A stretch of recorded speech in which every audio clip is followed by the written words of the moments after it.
आपने कश्मीर से आर्टिकल 370 हटाया, कश्मीर का विकास किया और कश्मीर के अंदर रोजगार आपने दिया, तो आप कश्मीर से चुनाव क्यों नहीं लड़ रहे? इसका मतलब यह है कि ना तो आपने कश्मीर में कोई विकास किया, ना कश्मीर के नौजवानों को रोजगार का साधन दिया। आपने कश्मीर की हालत वो कर दी कि वो देश की गोदी मीडिया जो वहां पर राय लेने के लिए कश्मीर के लाल चौक पर इस माइक को लेकर पहुंच जाती थी कि बताइए कि क्या हाल है, और वहां के प्री प्लान लोगों को खड़ा कर उनसे कहती थी कि मोदी जी ने बहुत अच्छा किया। अगर मोदी जी ने इतना ही अच्छा किया है तो देश के प्रधानमंत्री और उनकी पार्टी जो कहती है कि अब की बार 400 पार और जनता कहती है अब की बार जूता तैयार।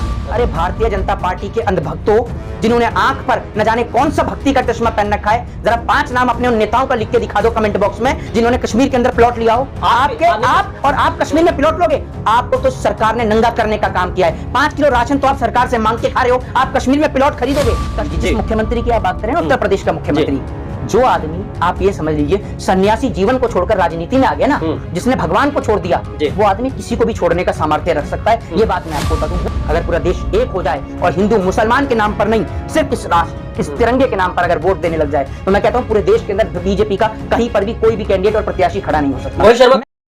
इस कश्मीर के विकास को लेकर देश की गोदी मीडिया का मुंह नहीं थकता था कि कश्मीर से आर्टिकल 370 हटा दिया। कहीं प्रधानमंत्री से काम पूछ लो, गृह मंत्री से काम पूछ लो, उत्तर प्रदेश के मुख्यमंत्री से काम पूछ लो, तो पहला आता था कि हमने कश्मीर से धारा 370 को हटाया, कश्मीर में हमने विकास किया, कश्मीर के अंदर हमने हालात को सामान्य किया। सबसे बड़ा सवाल यह कि अगर आपने कश्मीर से आर्टिकल 370 हटाया, कश्मीर का विकास किया और कश्मीर के अंदर रोजगार आपने दिया, तो आप कश्मीर से चुनाव क्यों नहीं लड़ रहे? इसका मतलब यह है कि ना तो आपने कश्मीर में कोई विकास किया, ना कश्मीर के नौजवानों को रोजगार का साधन दिया। आपने कश्मीर की हालत वो कर दी कि कश्मीर के अंदर पहले भी हमारे देश के जवान शहीद होते थे और आज भी हमारे देश के जवान शहीद होते हैं। ये वही कश्मीर है जिस बालाकोट स्ट्राइक पर आपने देश से वोट मांगा, देश की जनता से वोट मांगा। आज आप उस कश्मीर से नहीं लड़ रहे हैं चुनाव। दूसरी बात ये कि वो देश की गोदी मीडिया जो वहां पर राय लेने के लिए कश्मीर के लाल चौक पर इस माइक को लेकर पहुंच जाती थी कि बताइए कि क्या हाल है, और वहां के प्री प्लान लोगों को खड़ा कर उनसे कहती थी कि मोदी जी ने बहुत अच्छा किया। अगर मोदी जी ने इतना ही अच्छा किया है तो देश के प्रधानमंत्री और उनकी पार्टी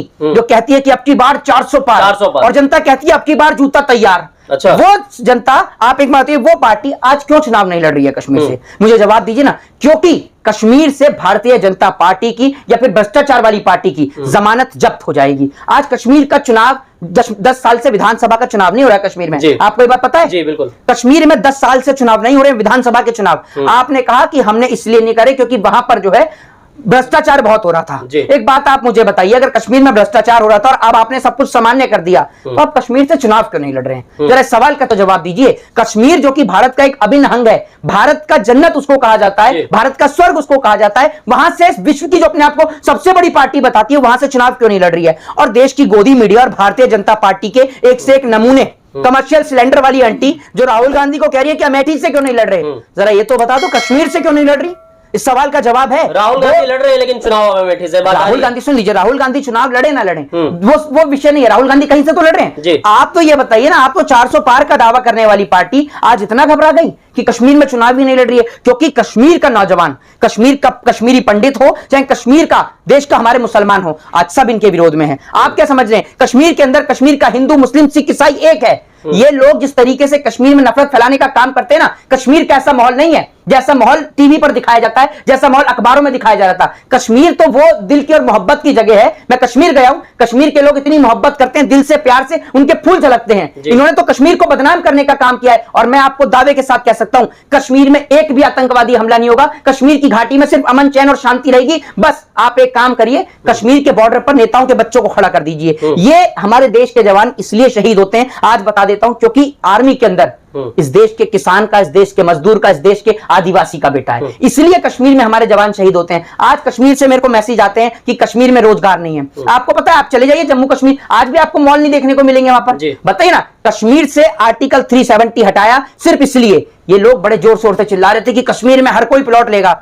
अरे भारतीय जनता पार्टी के अंधभक्तों, जिन्होंने आंख पर न जाने कौन सा भक्ति का चश्मा पहन रखा है, जरा 5 नाम अपने उन नेताओं का लिख के दिखा दो कमेंट बॉक्स में जिन्होंने कश्मीर के अंदर प्लॉट लिया हो। आप कश्मीर में प्लॉट लोगे? आपको तो सरकार ने नंगा करने का काम किया है। 5 किलो राशन तो आप सरकार से मांग के खा रहे हो, आप कश्मीर में प्लॉट खरीदोगे। कश्मीर की स्थिति इन्होंने बद से बदतर कर दी। आज कश्मीर के नौजवानों पर रोजगार नहीं है, कश्मीर के अंदर बेहतर सड़कें नहीं है, बेहतर रोडें नहीं है। आप जाकर देखिए ना कश्मीर की स्थिति क्या है। लाल चौक पे खड़े होकर मोदी जी की तारीफ के पुल बनवाने से कुछ नहीं होगा, मैं आपको बता दूं। और कश्मीर में आप कहते हो 24 घंटे आप टीवी खोल के देख लो, कश्मीर में इतना विकास हो गया, कश्मीर में इतना कर दिया, कश्मीर से धारा 370 हटाने का हालात सामान्य हो गए। कुछ भी नहीं हुआ भैया, कुछ नहीं। आज भी लोकसभा के तमाम मंचों से प्रचार के बीच जो है, चाहे उत्तर प्रदेश के मुख्यमंत्री हो, चाहे देश के गृह मंत्री हो, कह रहे 370 और राम मंदिर को याद रखना। पहली बात तो सुन लीजिए, जिस मुख्यमंत्री की आप बात करें उत्तर प्रदेश का मुख्यमंत्री, जो आदमी आप ये समझ लीजिए सन्यासी जीवन को छोड़कर राजनीति में आ गया ना, जिसने भगवान को छोड़ दिया, वो आदमी किसी को भी छोड़ने का सामर्थ्य रख सकता है। ये बात मैं आपको बता दूं। वो आदमी एक ऐसा व्यक्ति है, सिर्फ एकमात्र ऐसा व्यक्ति जिन्हों के स्टेटमेंट सिर्फ नफरत से भरे होते हैं, सिर्फ नफरत से भरे। देश के नेताओं का काम होता है मुल्क के भाइयों को जोड़कर चलने का, ना कि उनको तोड़ने का। ये नेता, आज के दौर के बीजेपी के सारे नेता ऐसे हैं जो हमारे देश के मुसलमानों को ऐसा दिखाते हैं कि हिंदुओं के लिए उन्होंने पता नहीं क्या कर दिया। भैया, इस देश के मुसलमानों ने हिंदुओं का कुछ नहीं बिगाड़ा, और हमारे लिए हमारे देश के मुसलमान भाई इस देश में नहीं, हम हिंदू भाइयों के दिलों में रहते हैं। और अगर इस देश के अंदर मुसलमान को आंच आई तो साथ सबसे पहले उसके हिंदू खड़ा होगा। आप बेफिक्र होकर रहिए। अरे इन जैसे लोगों की औकात क्या है? ये है कौन? कह रहे 370 और राम मंदिर को याद रखना वोट डालते समय। राम मंदिर, एक बात आप में, चलिए राम मंदिर पे आ जाते हैं। राम मंदिर, एक बात मुझे बताइए, राम मंदिर का केस लड़ रहे थे अमित शाह जी, है ना, और फैसला सुना रहे थे नरेंद्र मोदी जी। जो अंधभक्तों आप चिल्लाते हो कि मोदी जी ने राम मंदिर बनाया, है ना, मोदी जी तो जज थे राम मंदिर के फैसले में, और केस लड़ रहे थे अमित शाह जी, और उसमें मजदूरी का ठेका ले रखा था आपके उत्तर प्रदेश के मुख्यमंत्री योगी आदित्यनाथ ने, है ना। देश की जनता तो पागल है। ये राम को लेके आएंगे, आपको लगता है इनकी औकात है राम को लाने की? अगर आपकी औकात है राम को लाने की तो राम से पहले आप उसको लेके आ जाओ, नीरव मोदी को। वो अभी तक आ ही रहा है, जिसको मोदी जी कह रहे थे आ रहा है, आ रहा है। विकलांग चेयर पे आ रहा है, कैसे आ रहा है? विकलांग हो गया क्या नीरव मोदी, या पैदल आ रहा है? जरा ये तो बता दो, कैसे आ रहा है नीरव मोदी? ना इनका नीरव मोदी, अरे नीरव मोदी को तो बाद में लिया ना, जो बेटियों की इज्जत लूट के चला गया प्रज्वल रमन्ना, उसको ही लेके आ जाओ। और अभी इनकी पार्टी का एक नेता है, मैं आपको बता दूं, वो बसनगौड़ा पाटिल उनका नाम है, जो कर्नाटक के विजयपुर से हैं। उन्होंने बोला है कि अगर मुझे पार्टी से बाहर किया तो जो भ्रष्टाचार आपने किया है ना महामारी के अंदर, उसकी पोल खोल दूंगा, कोविड के बीच। जी, मैं आपको बता दूं, उसकी पोल खोल दूंगा। यानी अब ईडी सीबीआई जो दिल्ली के मुख्यमंत्री को गिरफ्तार कर रही है, अब हम ईडी सीबीआई को कि यहाँ घोटाला हुआ है, आप इनको उठाते क्यों नहीं जाके?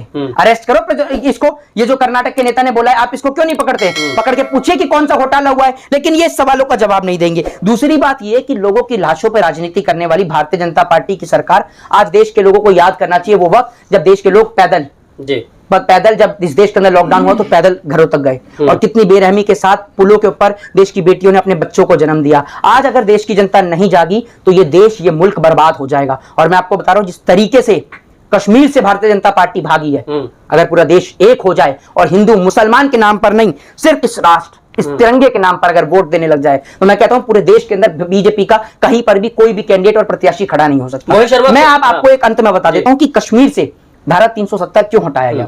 कश्मीर से धारा 370 हटाने का सिर्फ एक ही मकसद था, अपने दोस्त, अपने मित्र अंबानी और अडानी को वहां पर फैक्ट्री और इंडस्ट्री बनाने का। क्योंकि जब कश्मीर में धारा 370 लगी हुई थी तो कोई भी वहां पर अपनी जमीन नहीं खरीद सकता था, लेकिन वहां से धारा 370 हटाया गया सिर्फ अपने बिजनेसमैन मित्रों के लिए। और मैं ये कहता हूं, नरेंद्र मोदी जी को साफ बता देता हूं कि ये देश किसी के बाप की जागीर नहीं है, ये देश किसी को दहेज में नहीं मिला, ये देश हमारे उन पूर्वजों की देन है जिन पूर्वजों ने अंग्रेजों से लोहा लिया और अंग्रेजों से लोहा लेते लेते अपने इस देश के लिए अपने प्राणों की आहुति दे दी। ये देश रानी लक्ष्मीबाई का है, ये देश भगत सिंह, राजगुरु सुखदेव का है, ये देश बाबा साहब भीमराव अंबेडकर, अब्दुल कलाम आजाद, अशफाक उल्लाह खां जैसे लोगों का है। इस देश में उन जैसे लोगों की कोई जगह नहीं जो झूठ बोलने का काम करते हैं और जो जहां जाते हैं वहीं जाके कहते हैं मेरा गहरा नाता है, गहरा नाता है। एक लिस्ट बनाकर जनता को थमा दो आपका कहां कहां का नाता है। और आप एक बात मुझे बताओ, वैसे आप चाय बेचते थे और चाय बेचते बेचते आपने पूरा देश घूम लिया, बांग्लादेश की लड़ाई तक आप लड़ी आए। मैं ये बता देता हूं आपके माध्यम से, अगर कोई भी बच्चा झूठ बोलने में कमजोर है तो नरेंद्र मोदी जी की वीडियो को दिन प्रतिदिन देखे। झूठ बोलने में इतना एक्सपर्ट हो जाएगा कि गरीब मोहल्ले में कोई उसके बराबर का झूठ ही नहीं बोल पाएगा। पहले देश के प्रधानमंत्री हैं जिन्होंने भारत देश को बेरोजगारी के मामले में नंबर 1 पर लाके खड़ा कर दिया। 100 करोड़ लोगों को वैक्सीन भी लगवाई है महेश शर्मा। है जी, 100 करोड़ लोगों को वैक्सीन भी लगवाई। वो देख रहे हैं ना, अभी उसकी रिपोर्टें निकल कर सामने आ रही है। भले ही माना बहुत रेयर केसेस में, लेकिन है तो सही।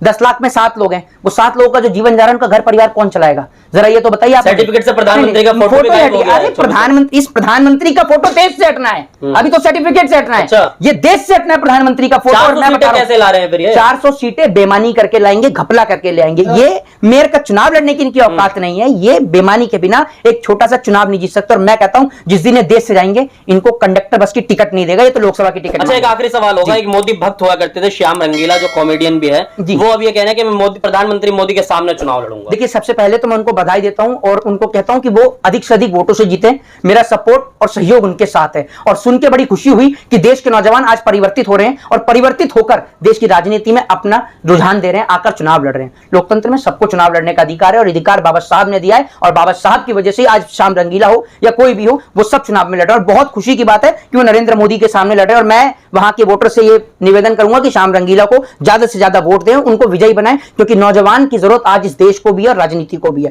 शुक्रिया। जय हिंद, जय भारत, वंदे मातरम। चलिए, बहुत बहुत शुक्रिया।